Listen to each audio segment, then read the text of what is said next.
quiere escuchar esta reunión en español, tenemos interpretación aquí atrás. Tonight is the second of 2 nights that we have set aside to hear from the community on the Capital Improvements Program, CIP. Tonight's hearing will also be broadcast live on television and MCPS Media. As always, board members are looking forward to both hearing and thoughtfully considering your input as we prepare to review and take action on the CIP. Before we begin, I will ask board members to introduce themselves. Dr. Felder is also joining us this evening, and we have several MCPS staff members joining us here in person. I'll start with Ms. Harris.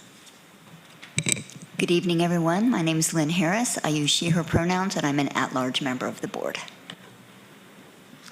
Hello, everybody. My name is Sami Saeed, and as always, I am really excited to be here at this hearing today, and thank you all so much for making it out here today. Online, I see Ms. Evans. Go ahead, Ms. Evans. Good evening, Shepard Evans, District 4. Okay. Do we have anyone else online? No. Okay. Dr. Felder, do you want to? Sure. Well, thank you. So good evening, everyone. I'm so glad you all came out. Looking forward to hearing your testimony and joining tonight. From staff, we have Mr. Brian Hull. And Mr. Brian Hull, do you want to introduce your team, or we can have them Sure. introduce So we got Mr. Seth Adams, the Associate Superintendent for Facilities Management, and Ms. Adrienne Karamias, the Director of Capital Planning. Thank you. The order of speakers is listed on the agenda that is available on the board's website. Board members will have the opportunity to hear from the community via in-person testimony or by audio or video presentations. Written testimony of those who signed up for tonight's hearing has been made available to the public and for board members to review on board docs. The board will then take action on 2 boundary study scopes as well as the capital project scopes on Tuesday, March 19th, 2024, during the board's regularly scheduled board meeting. Let's begin with our speakers who are here with us in person. When your name is called, please approach the podium and push the flat button below the microphone to turn it on and begin speaking. Please speak clearly and directly into the microphone. And our first speaker is Dorigan Hoffman. Please come forward.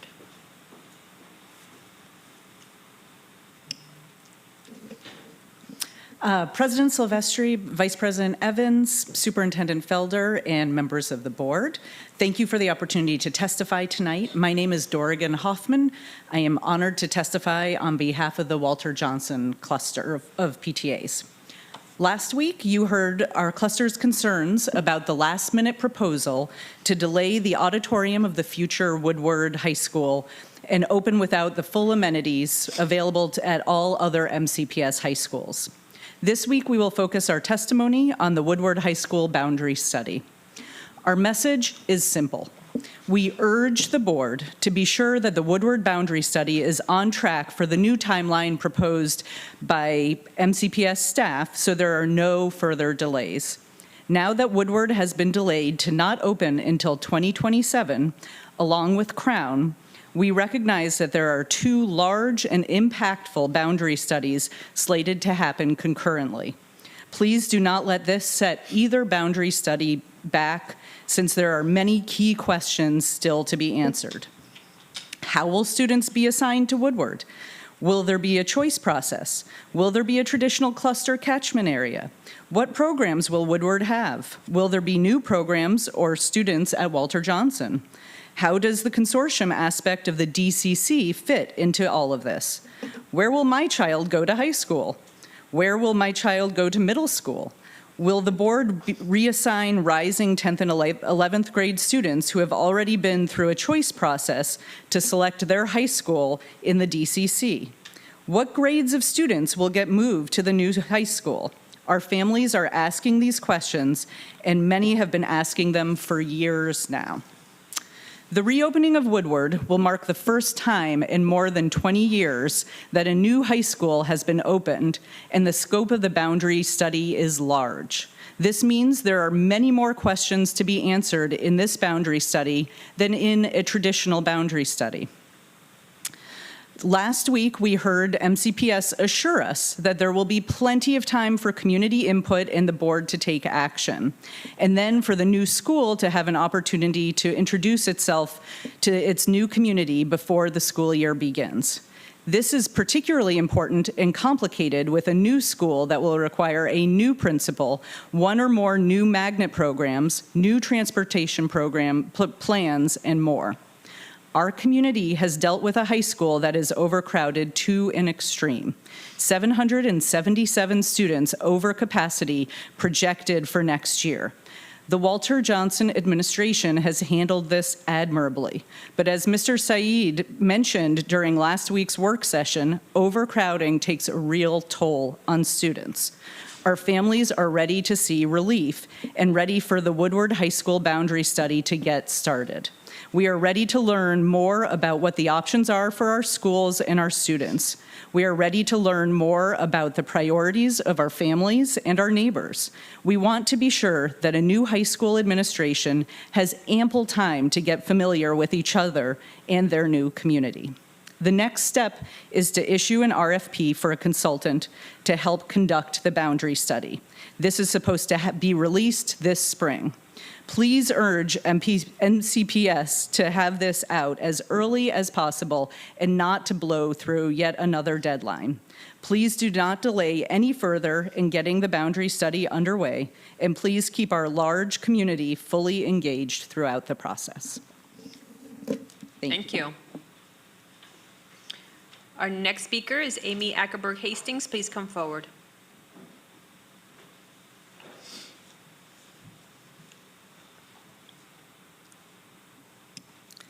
Good evening, President Silvestri and the Board of Education, Interim Superintendent Felder, and MCPS staff. My name is Amy Ackerberg Hastings. I serve MCCPTA as one of this year's Richard Montgomery Cluster Coordinators, and I am the parent of a Richard Montgomery High School sophomore. Tonight, I will say a few words about Twin Brook Elementary School's place in the FY25-30 CIP with non-recommended reductions that will go to the County Council's Education and Culture Committee for Reconciliation, and I will share some must-haves for the proposed combined boundary study for Crown and Damascus High Schools. First, frankly, I was relieved to see that the planning funds for Twin Brook's major capital project were retained in both reduction scenarios prepared by MCPS. This retention signals to our community that MCPS and BOE believe in the good work that is happening in this Title I and community school.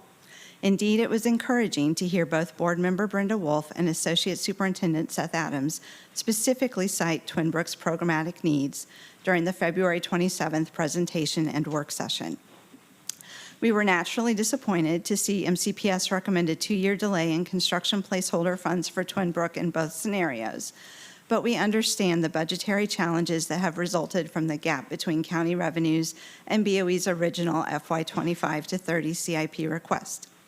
My written testimony reviews both the repairs Twin Brook has already received and the intractable problems that remain.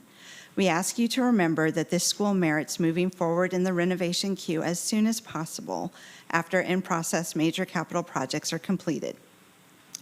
Second, our cluster was glad to see that a recommended timeline for populating Crown High School has been released. However, as most of you know from experience, every boundary study is fraught with potential for miscommunication and conflict. Since 3/4 of the county will be involved in a boundary study by this time next year, a massive public education campaign needs to begin now. During last Thursday's hearing, Stephanie Fitz of the Quince Orchard Cluster provided a substantive list of thoughtful, practical questions that are already arising in all of our communities. I urge everyone in capital planning, the interim superintendent's office, and the board to keep those questions close at hand for the next 2 years. Perhaps, like me, it immediately occurred to you that FAA and FAA-RA, along with precedents established in previous boundary studies, addressed many of the concerns Ms. Fitz raised in her 4th paragraph. I am certain that thousands of MCPS families have no idea that these policies exist, let alone are aware of the processes and practices that are outlined in them. I also want to remind you of some lessons from the 2017 Bayard-Rustin Elementary School Boundary Study that our cluster had to figure out and demand via trial and error. MCPS, BOE, and all of us now know better. Let us do better this time around. First and foremost, do not make assumptions about what any stakeholder groups need. If they are not attending informational events, find out why. Do they know that events are occurring? Are there barriers such as scheduling, translation, transportation, or childcare? Second, do not think it is sufficient to hold a couple of large events at central locations. Go directly to underrepresented communities and give presentations in the first languages of those communities. Convening many small meetings will make it easier for everyone to speak up. Listen to caregivers' opinions and the reasoning behind those opinions.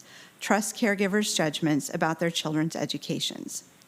Third, while improvements have been made, it always bears repeating that MCPS must use reliable, relevant, representative data to guide school assignments and school improvement processes. My proudest moments as a PTA advocate have come from helping facilitate participation in MCPS by families at risk for being overlooked. With respect to tonight's hearing, vivid memories remain of the night in November 2017 when the Family Engagement Advisory Team assisted our cluster MCCPTA leaders with bringing our Spanish-speaking families together with BOE and capital planning so that these caregivers could explain their valid opposition to the disruptive, last-minute adopted alternatives that were considered during the Bayard-Rustin boundary study. The RM cluster always prefers to work with MCPS rather than at cross purposes. The upcoming boundary studies will offer numerous opportunities for positive, productive cooperation. Let's not screw it up by failing to communicate clearly and frequently. Thank you for your time. Thank you. Our next speaker is Kevin Sorrentino. Please come forward.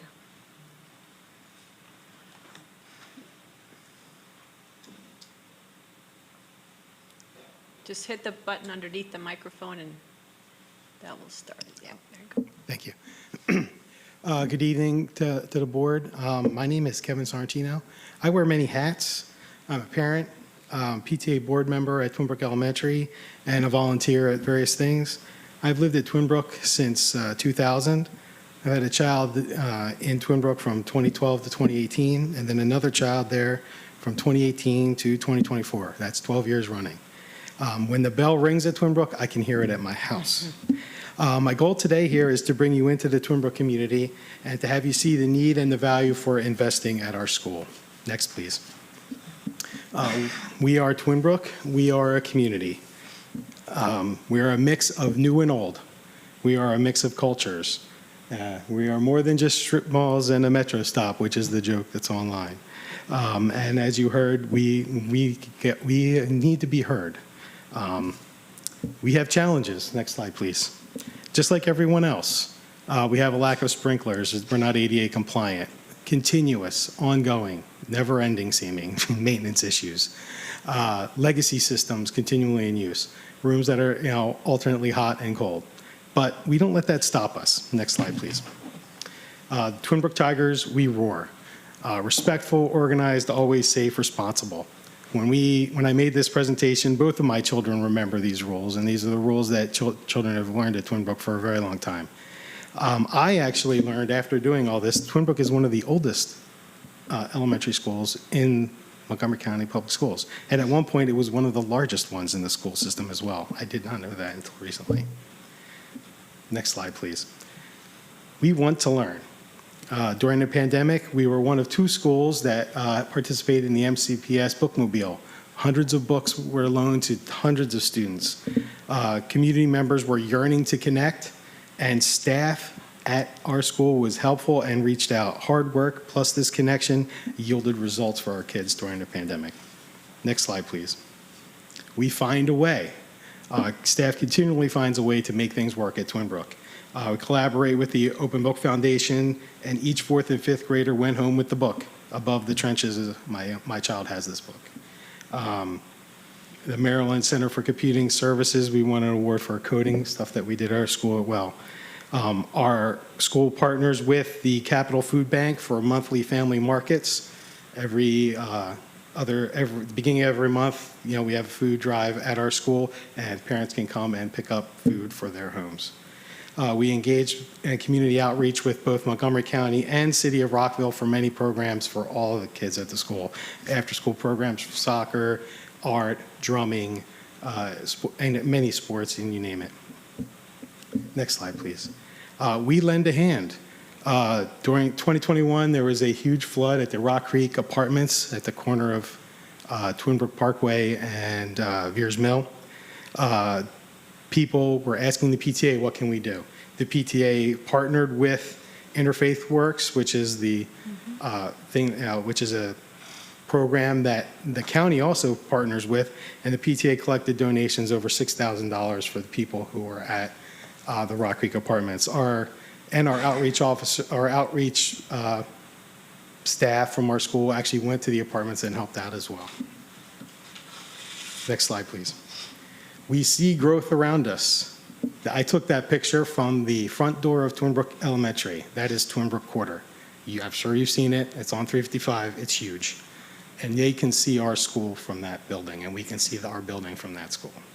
Next slide, please. We are top 5. So from the CIP from 2024, I took this right out of that PDF. Twin Brook is pretty much near the top there of the last time the school's been revitalized and expanded. We are waiting for the council to act, and we expect the council to act. Next slide, please. We are a legacy. This is a wall in our school. These pictures of kids on this wall who became parents, who have pictures of kids on that wall. I have pictures of kids on that wall who serve right next to me on the PTA and who have served on the PTA in the past. There are pictures of kids on that wall who became MCPS teachers and staff. Next slide, please.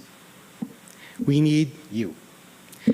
We asked the council to be part of the next chapter of Twin Brook by turning Twin Brook 1.0 into Twin Brook 2.0, a building whose heart as big as the people who go to it. We're glad that you've recommended keeping the planning funds. We understand why there's been a delay, but we still need you guys to keep us in the front of your mind. Thanks for your time. Thank you. Our next speaker is Raul Ortiz. Please come forward.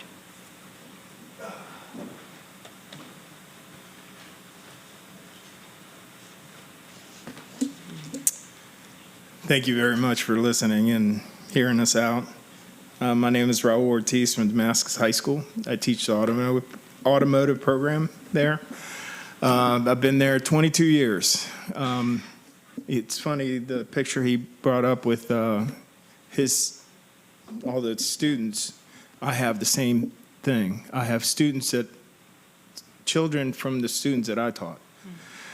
One of the things that we want to make sure that you guys understand that the automotive students at Damascus is not just 6. There's 62 students in my class right now.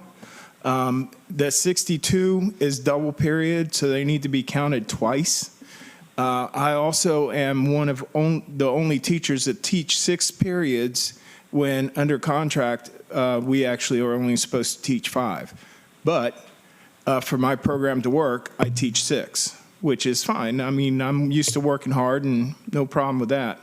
The other problem that we have is when the board was in meeting last week, one of the things that was stated was that they only have the 6 students certified.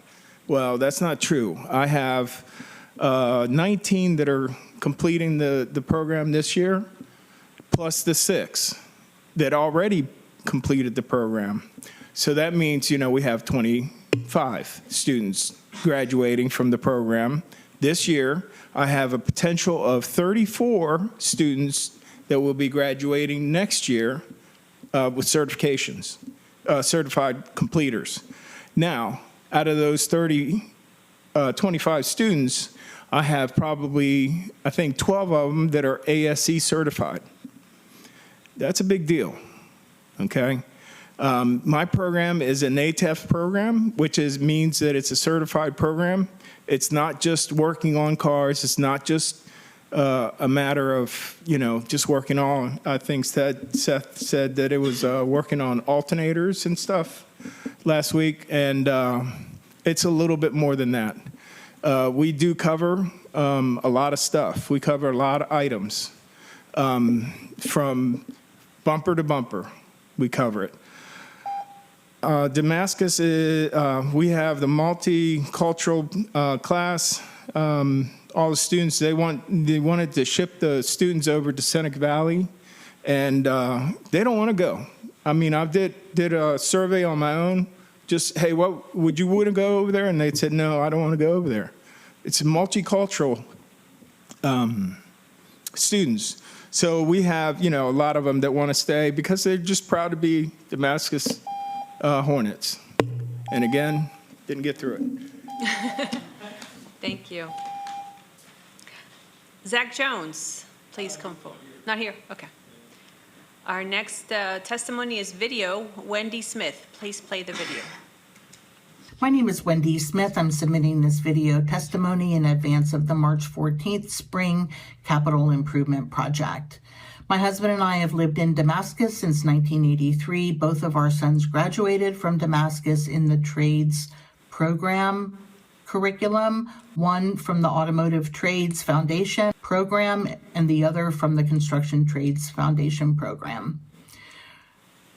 We're pleading to the County Council and the Board of Education to strongly reconsider the inclusion of this very relevant and important program at the Damascus High School. The current renovation plans do not allow space for that, nor is there funding in the budget for this program. Students that are exposed to this program and graduate from the program are exposed to vehicle maintenance, troubleshooting, problem solving for their own personal benefit and maybe others, as well as networking, problem solving, critical thinking skills, very, very transferable and relevant business skills. They're even exposed to finance when they have their automotive car sales event going on. Not every child is destined for a 4+ year college degree, and not every family can afford a 4+ year college degree. Many students and families are left with a tremendous amount of student loan debt, and it takes a very long time to pay that down. Students choosing to go the technical trades foundation track, the college, the university for that is very affordable. Oftentimes they can be set up to have a working internship with a dealer. There are many, many benefits of students going the automotive trade foundation track. Lastly, we'd like to give our personal testimony, success story directly attributed to the Damascus High School ATF program. Our oldest son graduated from that program. He went on to a local technical college for the 2-year applied science degree. He was working as a mechanic when all of that was going on, and when he graduated, he was able to get hired on with a major automotive parts distributor, and that led him through networking to get hired on to one of the top 3 major U.S. automotive manufacturers in the U.S. He's now a zone manager covering 7 South Central states in the U.S. relative to customer care, service, and aftermarket parts. Please keep the very important program at Damascus High School. Thank you. Thank you. And that concludes our testimony for tonight. I will now open it up to board members for questions or comments. Mr. Said. I again want to thank all speakers today, as always, and, reiterate a couple things. My concerns about overcrowding, I cannot stress that enough, especially with the win last week and being in portable classrooms. As a student, having to go out there, it's crazy. And we have article after article talking about how, students can't make it from the portables to 3rd floor in the 5 minutes allocated. that causes people to be late all day. I could go on and on about that, but I cannot stress that enough. So totally with you there. And then, of course, I appreciate all the, people from Damascus for coming out. In the interest of transparency, I stand where I stood with my vote. I still today would vote to keep that program. And I just kind of want to say that. I fully stand with that, and I totally hear you guys and agree with everything you have to say. So, but of course, it's a democratic process, so if that doesn't go through, it doesn't, but, I do stand with you all on that issue. But other than that, again, thank you all so much for coming out today, and I'm also looking forward to the spring weather that we're seeing now, and so getting away from the cold. I really do appreciate that. So, all right, thank you so much. Ms. Harris? Yes, thank you, and I echo my colleagues' comments. And sort of switching gears just a little bit, I want to give the floor to Mr. Adams just for a couple of minutes, as one of the things that we are trying to do as we look at our CIP challenges is be very, very pragmatic in looking at our entire portfolio of properties. So MCPS is a very large property manager in the county. We have a lot of buildings that are no longer being used for MCPS purposes, and just taking a holistic look at all of those to see, along with our colleagues at the council and in the county, about how we might dispose perhaps some of those buildings to help us deal with some of our CIP and operating budget challenges. Sure, thank you, Ms. Harris. So yes, I believe it's probably about 4 years ago we started a presentation with the Board of Education just around the overall property inventory that MCPS has, how we're utilizing spaces and how we can utilize space more effectively in the future. Coming off today's education culture meeting, where we went through some really challenging discussions around the financial climate. They went through project by project, really looking at tough choices that the county needs to make, tough choices about pushing projects out of the CIP completely. Even projects like Damascus, pushing the start date till 2029. There's some challenges out there from a financial standpoint. So one of the things that does make sense for us is to start bringing back some of our facility inventory, attributes, and start to think, are there ways that we can work with the county to, better utilize our facilities, but also if there's facilities that are no longer, in use, they're no longer really viable for academic purposes, to see if there's opportunities to work with the county to either repurpose or even look to possibly sale and transition to property disposition. So it is a process that we're starting to look at. We are working with a few consultants. We're working with the county DGS, but we probably have anywhere in the neighborhood of 30 facilities that are closed schools that we use for a variety of purposes, whether it be partnerships with private special education providers to pre-K program providers to daycare, you name it.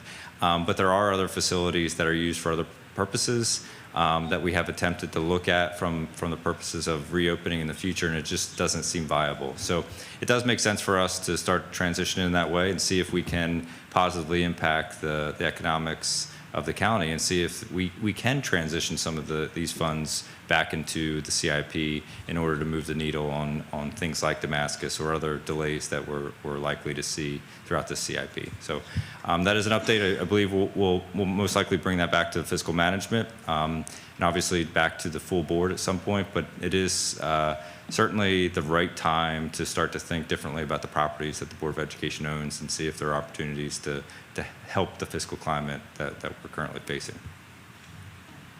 Thank you, Mr. Adams, and for the millions of viewers. We will be talking about this just a little bit at next week's Fiscal Management Committee meeting when we talk about CIP, and then we will be scheduling a final Fiscal Management Committee meeting before the end of the fiscal year, and this will probably be a major agenda item as we go through the whole portfolio and see, after our conversations with the county, about what kind of dispositions we might be able to come to. Mrs. Evans, any questions?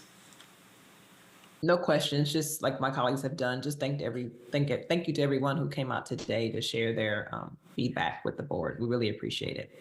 And have a good evening.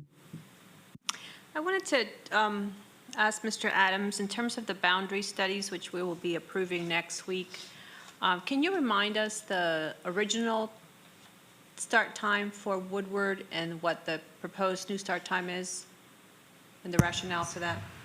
So yes, it's a year difference. So under the previous timeline, we would be most likely starting community meetings with a consultant at this point. As we talked about, just from last year to this year, we saw obviously some of the challenges with the construction that resulted in a delay, more for obviously Northwood than for the Woodward project. But so we're about a year behind, but we are well positioned with an RFP at this moment. We're actually, hopefully, we'd be ready to release that in the coming weeks to months, and hopefully have a consultant on board this summer to actually hopefully accelerate some of those community discussions ahead of even what the timeline that we shared with the board.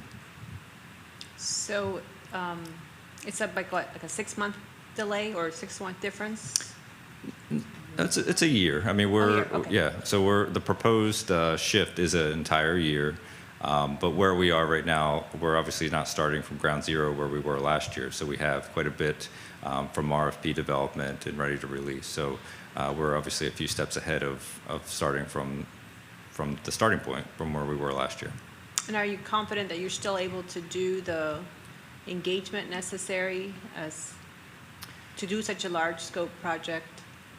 Yes, I think the engagement, the types of engagement may look different than what we're used to through different boundary study processes. Again, just because of the large scale of what we're talking about. So part of the RFP and with a consultant is to look at a variety of different ways to reach families to receive that feedback. But I do believe it's going to look very different than what we are accustomed to from boundary studies. This is not going to be just all site meetings, school meetings at individual schools. It's just it's not feasible with the scale that we're looking at. So we'll look at a variety of different engagement methods, and obviously that will be part of the RFP process and selection of a consultant. Thank you.